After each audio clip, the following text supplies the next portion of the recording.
Puji Tuhan, kita boleh bertemu kembali. Kita masih dalam diskusi pendalaman Alkitab. Kita masih fokus mengenai topik kita pada satu kuartal ini, yaitu dari buku Wahyu. Dan kita akan fokus kembali dan kita akan lihat bagaimana pelajaran kali ini, diskusi kali ini bisa dapat memberikan inspirasi baru kepada kita dan menyadari bahwa akhirnya akhir zaman hampir tiba. Sebelum kita mulai diskusi ini, kita minta Bapak Kaunang untuk mimpin dalam doa. Kita satu di dalam doa. Ya Allah, ya Tuhanku, pelajaran ini adalah tentang nubuatan yang akan terjadi di akhir zaman. Kami percaya kami tidak bisa memecahkan hal ini, tetapi kiranya kuasa, rencana, dan mujizat Allah terjadi bagi kami, bagi para pemirsa, untuk meyakini bahwa ini adalah menggambarkan akhir dunia yang akan berakhir, dan kerajaan Allah adalah Allah yang punya segala-galanya. Terima kasih Bapa, terpujilah nama-Mu. Dalam nama Yesus Kristus kami sudah berdoa. Amin. Pemirsa, Bapak Kaunang sudah ada di studio untuk sebagai narasumber kita. Apa kabar Pak? Baik-baik Pak. Puji Tuhan. Kami berharap bahwa diskusi ini kali ini boleh menarik perhatian Bapak Ibu semua dimanapun berada, dan menyadari bahwa akhir dunia sudah semakin dekat. Dan topik kita kali ini, satu topik yang cukup menarik, iblis dan kedua sekutunya. Rupanya iblis tidak mau kalah dengan istilah Trinitas. Maka kalau ada Allah Bapa, Allah Anak, dan Roh Kudus, maka iblis juga menggunakan strategi yang sama. Mempunyai tiga penguasa. Dia mengajak ada dua binatang lain yang akan bergabung dengan dia untuk sama-sama untuk membawa dan menghancurkan dunia ini dan membawa kita menjadi pengikutnya. Ini yang kita akan diskusikan kali ini. Dan Pak Kaunang, kira-kira berikan gambaran Pak mengenai iblis dan kedua sekutunya ini, silakan Pak. Oke, shalom para pemirsa dimanapun saudara berada. Ada kurang lebih 4 poin sebagai pendahuluan untuk mendukung ayat inti dalam Wahyu 12 ayat 17. Pertama, bahwa nubuatan ini akan terjadi satu kali kelak di masa yang akan datang. Jadi kita tidak bisa reka-reka dan tidak prediksi kapan nubuatan-nubuatan yang lain pun akan terjadi di masa akan datang. Yang kedua, Pak Darwis, adalah untuk mempersiapkan kehidupan kita yang percaya kepada Yesus, untuk mempersiapkan diri iman kita, dan juga untuk mempersiapkan kehidupan kita di masa yang akan datang. Saya mengartikan untuk Wahyu pasal 13 dan Wahyu pasal 1 ini adalah memang itu sudah terjadi pada zaman dunia pertama dijadikan, dan itu adalah gambaran head to head antara Trinitas yang dikomandai oleh iblis dan Trinitas yang memang benar-benar menurut firman Allah. Dan inilah yang membuat pelajaran ini menarik. Dikatakan bahwa iblis dan kedua sekutunya. Nanti kita akan lihat apakah dua rangkaian sekutu ini ada solusi. Memang ada solusi. Orang yang memaksakan untuk menyembah binatang ini atau iblis dikeraskan dan tidak mau berpaling untuk menyembah Allah. Nah, berbahagialah ayat inti kita pada jam yang diberkati ini adalah untuk mengarahkan kita kepada satu sosok Allah yang begitu hebat, yang memiliki Dewan Musyawarah Sorga, Yesus dan Roh Kudus, yang dinamai oleh para penulis saat ini adalah sekutu Trinitas yang memang benar-benar Trinitas yang memiliki kemampuan seperti kita belajar yang lalu. Pencipta, Alfa Omega, penyelamat, dan punya struktur yang jelas tentang bagaimana menyelamatkan umat manusia dari dosa, membawa ke dalam kerajaan surga. Ini Pak Darwis. Nanti kita lihat sebentar sekutu yang non-Trinitas ini apa dan bagaimana efek kepada umat-umat yang mempercayai dia. Ini Pak Darwis. Sepertinya Pak Kaunang, iblis ini juga mempelajari lebih dalam dan coba mengkapi strategi apapun keadaan yang ada, sehingga kalau kita tidak hati-hati kita bisa disesatkan. Amin. Betul. Ya Memang menarik mungkin sekali. iya, menarik ini Pak. Mungkin yang pertama kita pelajari dulu ini dari Wahyu 13 1 sampai 4 ada binatang keluar dari laut katanya Pak. Nah, ini mungkin Pak Kaunang bisa beri gambaran dulu kepada pemirsa kita di rumah. Iya. Apa ini binatang keluar dari laut? Silahkan Pak. Jadi kalau kita pelajari dalam buku Wahyu 13 ayat 1 sampai 4 Pak, dan ayat 8, memang Pak Kaunang coba memberikan kurang lebih ada 10 karakteristik. Ya, memang kita harus lihat dari segi teologi Alkitab, segi referensi dari Alkitab. Dikatakan bahwa binatang yang keluar dari laut. Oke. Yang kedua adalah bertanduk 10, di atas tanduk terdapat 10 mahkota, pada kepalanya tertulis nama-nama hujat, dan seperti kaki beruang, dan seperti macan tutul, seperti mulut singa, kepala seperti kepala yang lukanya baru sembuh. Ini Pak Darwis memang kata nubuatan dihubungkan dengan buku Daniel pasal 7. Ya. Saya ingin memberikan 2 clue summary sehubungan dengan pertanyaan Pak Darwis. Yang pertama adalah memberikan tahta dan otoritas Allah. Jadi, yang dimasukkan dengan nubuatan ini adalah ingin menyerupai seperti otoritas Allah yang kita bahas di kepala Dewan Musyawarah adalah Allah sendiri. Dan yang kedua dikatakan bahwa otoritas ini memiliki perwakilan, memiliki kuasa untuk memerintah dunia. Jadi inilah gambaran-gambaran yang jelas. Jadi secara mudah dimengerti bahwa dia ingin menyerupai seperti Allah. Caranya seperti Allah. Rekomendasi seperti Allah. Maunya seperti Allah.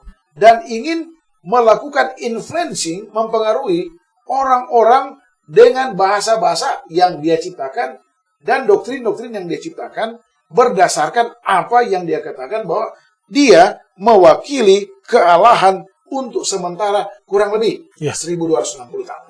538 sampai 1798. Pada saat itu terjadi Raja Prancis dan luka parah dan ada waktu yang memang dia tidak bisa bergerak. Tetapi saya coba menjembatani di sini bahwa memang nubuatan yang terjadi dalam buku Daniel pasal 7 dan buku Wahyu pasal 13 ini sangat jelas, Pak. Bahwa ia ingin menyamai beserta dengan sekutunya karena bosnya adalah iblis. Lucifer, si naga, ingin mencoba mengintervensi melawan Allah dengan kelompok yang memang begitu jelas. Pertanyaan bagi kita adalah, Pak Darwis, bagaimana umat-umat Tuhan, baik itu yang memilih dan tidak memilih dua belah pihak, untuk menyadari bahwa memang ada kuasa ini dan ada kuasa yang benar dan saling menantang satu sama lain, saling mengalahkan, tetapi ada satu waktu kealahan Trinitas yang kita belajar yang bukan digambarkan oleh Wahyu 13 ini akan menang. Itulah sebabnya dikatakan arti dari binatang adalah politik dan negara itu biasa. Tetapi intinya adalah kuasa ini mau coba mengalahkan apa? Kuasa Allah dan keturunannya. Itu aja. Jadi kelihatannya naga ini ingin menyamai Allah dan ada antek-anteknya lah kita bilang. Dan dia coba mempengaruhi pikiran kita dengan siasat yang sama, yang sehingga kita dibikin bingung ya Pak ya. Tapi untung kita akan pelajari, kita belajari sehingga kita bisa membedakan satu dengan yang lain. Jangan sampai kita terkecoh. Iya, karena mereka melakukan metode-metode yang sama, yang mirip. Sehingga harus berhati-hati. Mungkin kita pelajari lagi Pak lebih jauh. Apa sih aktivitas dari binatang ini Pak? Tadi Bapak Kaunang udah menerangkan ciri-ciri dari binatang itu, apa yang dia mau. Nah sekarang aktivitasnya gimana Pak? Saya ingin menggambarkan dua hal saja Pak. Berdasarkan Markus pasal 2 ayat 7 dan buku Wahyu 13 ayat 5 sampai 8, Daniel 7 ayat 24-25. Jelas Pak, bahwa periode menurut catatan nubuatan adalah dari 538 sampai 98. Jadi jumlahnya adalah 1260 masa aniaya umat Allah, itu biasa. Dia berkuasa di sana. Namun itu tidak penting, itu hanya histori, Pak. Ya. Tetapi kontens dari pertanyaan Bapak tadi memang benar dalam Wahyu 13 dan ayat 5 serta selanjutnya, bahwa dia ingin mengambil hak prerogatif Allah. Ya. Nah, Bapak bisa jelaskan bahwa hak Allah yang suci, yang tidak bisa disentuh, dia coba intervensi. Pertanyaan, apakah bisa? Tidak bisa. Nanti kita lihat pelajaran yang berikut, tidak bisa. Karena ada hukuman yang mengerikan yang akan menunggu orang-orang yang ingin mengambil hak prerogatif Allah. Yang kedua, dia ingin mencoba mengambil konsep anak domba Allah. Wow. Yesus Kristus yang misinya dalam buku Yohanes 3:16 kita tahu bersama, adalah misi keselamatan dan hak kealahan untuk mempercayakan kepada Yesus untuk menyelamatkan orang-orang yang berdosa. Di sini dikatakan dia ingin mengambil hak Yesus untuk memberi keselamatan serta mengampuni dosa-dosa orang lain yang pernah dosa. Ini dikatakan merupakan inti dari penghujatan kepada yang benar. Ini Pak Darwis yang menarik kelihatan. Yang menarik di sini, Pak. Jadi seolah-olah dia bisa memberi pengampunan kepada dosa orang lain. Ya. Jadi siapa merasa melakukan dosa, ya dia datang kepadanya dan minta ampun. Ya mungkin dibayar sedikit dengan uang ya Pak. Sehingga diampuni. Seolah dia memberi pengampunan kepada manusia. Padahal kita tahu yang memberi pengampunan hanyalah Yesus. Kematian di kayu salib. 1 Yohanes 1:9. Iya, jelas sekali Pak. Jadi ini yang mau diambil alih oleh mereka. Seolah-olah mereka yang punya kuasa untuk memberi pengampunan. Luar biasa ini kegiatan dia. Jadi menipu manusia, menipu umat kita, umat Allah, supaya mereka terkecoh dan mau mengikut binatang yang keluar dari laut ini. Luar biasa. Inilah anakku yang kupilih.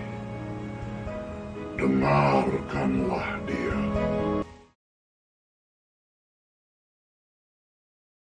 Salam, kami dari ASI Jakarta ingin mengajak saudara-saudari bergabung dengan organisasi ASI Jakarta. ASI adalah singkatan dari Adventist Layman Service and Industry. Adalah sebuah organisasi resmi yang dibentuk oleh Gereja Advent sedunia.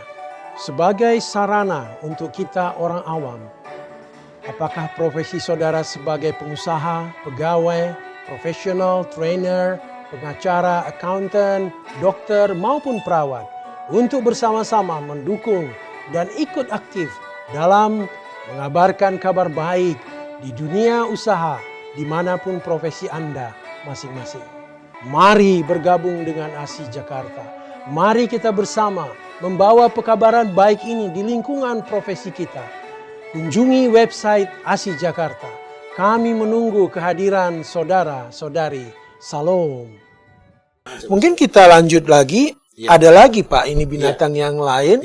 Keluar dari bumi. Kalau tadi keluar dari laut, sekarang keluar dari bumi. Nah, ini kita harus terangkan bagaimana Pak ini bedanya, siapa ini, sehingga pemirsa kita dapat memahami bedanya dan apa tujuannya. Silakan Pak. Shalom Pak, hanya sederhana saja. Memang ada dua referensi yang saling terkait. Yang pertama dikatakan dalam buku Alfa dan Omega, jilid 8, halaman 460, dan buku Wahyu 13 ayat 11. Intinya hampir sama. Tetapi dikatakan, saya bacakan sebentar Pak. Ya, silakan Pak. Bangsa dari dunia baru manakah yang bangkit pada tahun 1798? Sudah jelas? Yang kedua, menjadi berkuasa. Yang ketiga, menjanjikan kekuatan dan kebesaran dan yang menarik perhatian dunia. Yang lebih lanjut lagi, penerapan lambang ini tidak menimbulkan pertanyaan. Satu bangsa dan hanya satu-satunya yang memenuhi spesifikasi nubuatan ini. Tanpa diragukan lambang itu menunjukkan kepada satu negara yang saya sebut dengan superpower. Implikasinya apa Pak?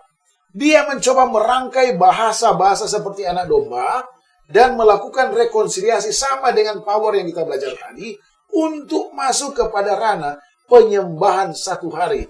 Yang sebenarnya itu bertentangan dengan buku Wahyu 14:12. iman kita kepada Allah dan penurutan akan hukum Allah. Di dalam hukum Allah ada satu hukum yang luar biasa. Ingat dan kuduskan hari Sabat. Ya. Ini yang mencoba mereka pengaruhi dan power mereka supaya ide mereka ini dapat mempengaruhi banyak orang dan masuk menjurus kepada satu hari perhentian yang luar biasa. Yang saya katakan ada Sunday Day. Oke. Mungkin para pemirsa diterjemahkan. Ya. Tapi tidak salah. Itu adalah wawasan dari Trinitas yang tidak mengakui adanya Trinitas yang benar. Artinya bahwa kita bisa memilih, para pemirsa, kita bisa menggali firman Allah. Itu sebabnya dalam buku Mazmur 119 dan sebagainya, kita harus mencari pelita yang benar, karena pelita itu adalah firman Allah. Untuk supaya kita tidak dapat menerima binatang yang keluar dari bumi, serta advice dan idenya. Ini kelihatan rangkaian, Pak Dewis, secara global dan secara implisit yang bisa kita terima secara kacamata rohani. Wah, jadi negara superpower ini dengan segala kekuasaannya, Tapi dengan mainnya cantik, Pak. dengan segala kelebihannya, yang semua mungkin orang kagum, orang hormat, tetapi dia punya maksud tertentu dan bergabung dengan binatang yang keluar dari laut bersama-sama dengan si naga itu. Bukan marga sinaga ya Pak, ini si naga, maka akan bersama-sama membawa manusia ini jauh daripada Trinitas yang sebenarnya. Luar biasa, ini suatu sekutu yang membawa kehancuran kepada manusia. Kita beruntung, kita dapat mempelajarinya ya Pak, sebelum ini terjadi. Nah, mungkin kita akan coba lebih jauh lagi Pak, mengenai patung binatang itu, Pak. Apa ini patung binatang? Ada patung dari binatang itu. Silakan, Pak. Ya. Jadi ini sangat sederhana, Pak. Kalau kita lihat Wahyu 13 ayat 12-13 ada, dan Yohanes pasal 15 ayat 26 menggambarkan penyembahan. Yang satu adalah menyembah anak domba Allah, yang satu adalah menyembah binatang. Ciptaan dari otoritas tadi. Prerogatif mereka. Yang menarik di sini adalah cara memaksa, cara membujuk, dunia akan tergoda dan akan mengakui dan menerima otoritas dari binatang bernama. Jadi saling mendongkrak, saling berkolaborasi mereka untuk menyerupai penyembahan yang menurut firman Allah perjanjian baru adalah yang patut disembah adalah anak domba Allah atau Yesus Kristus, bukan patung ciptaan mereka. Mereka mengambil pada saat peristiwa bangsa Israel keluar dari Mesir. Dan pada saat itu, ada satu masalah yang terjadi.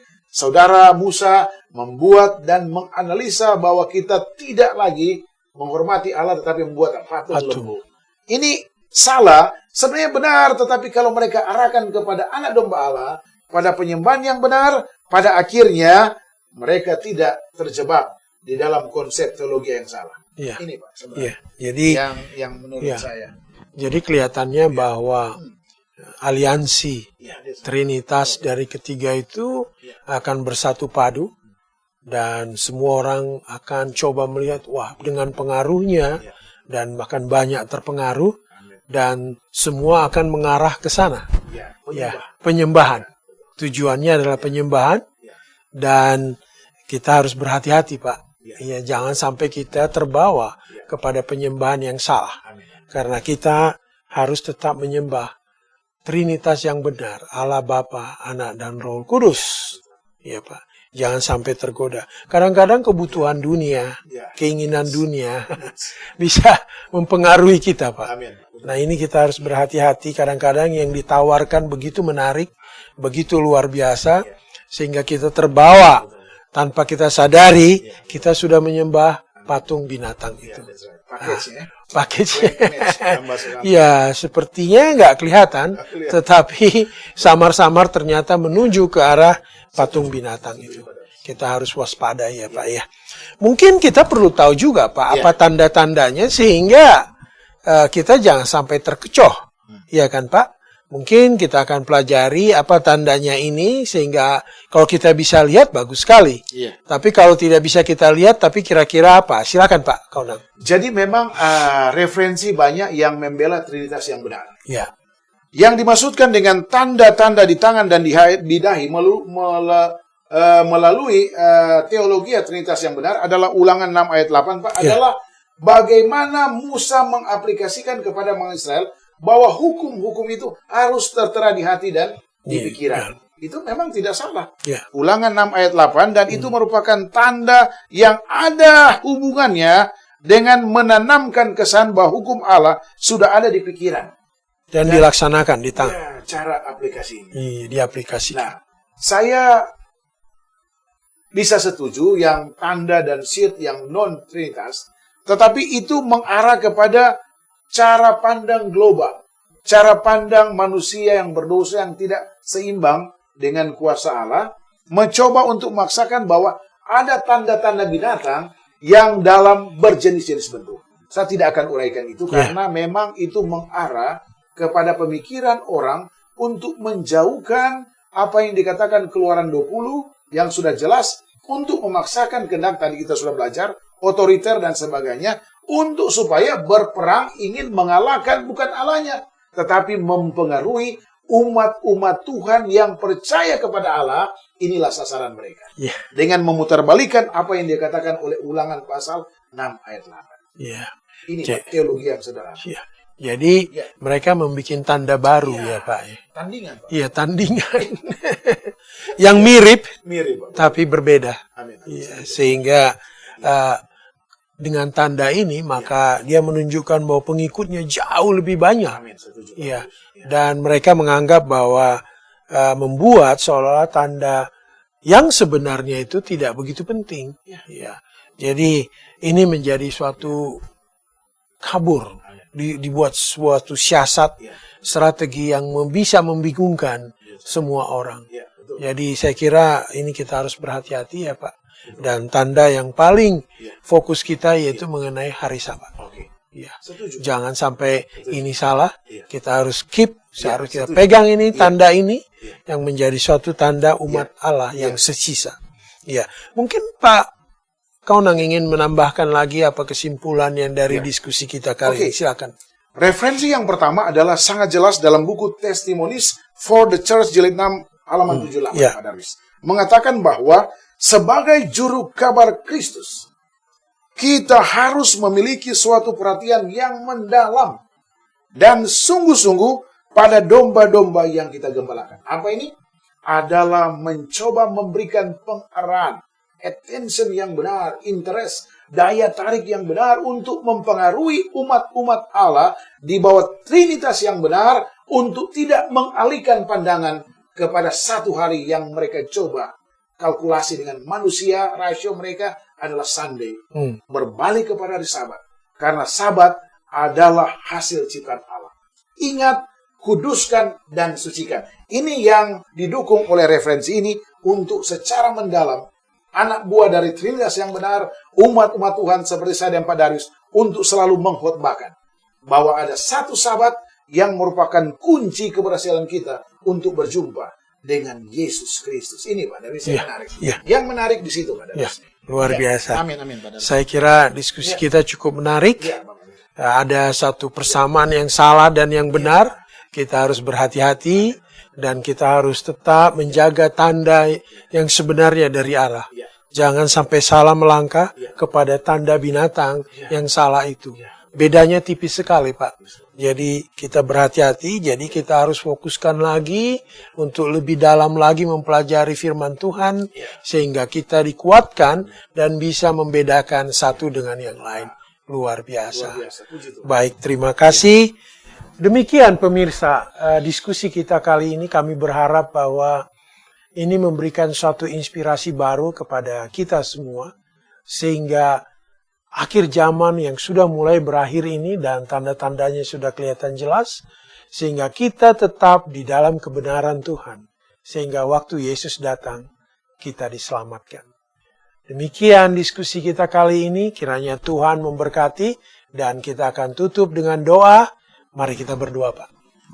Bapa yang di surga, terima kasih Tuhan, suatu pelajaran yang indah kami boleh pelajari kali ini.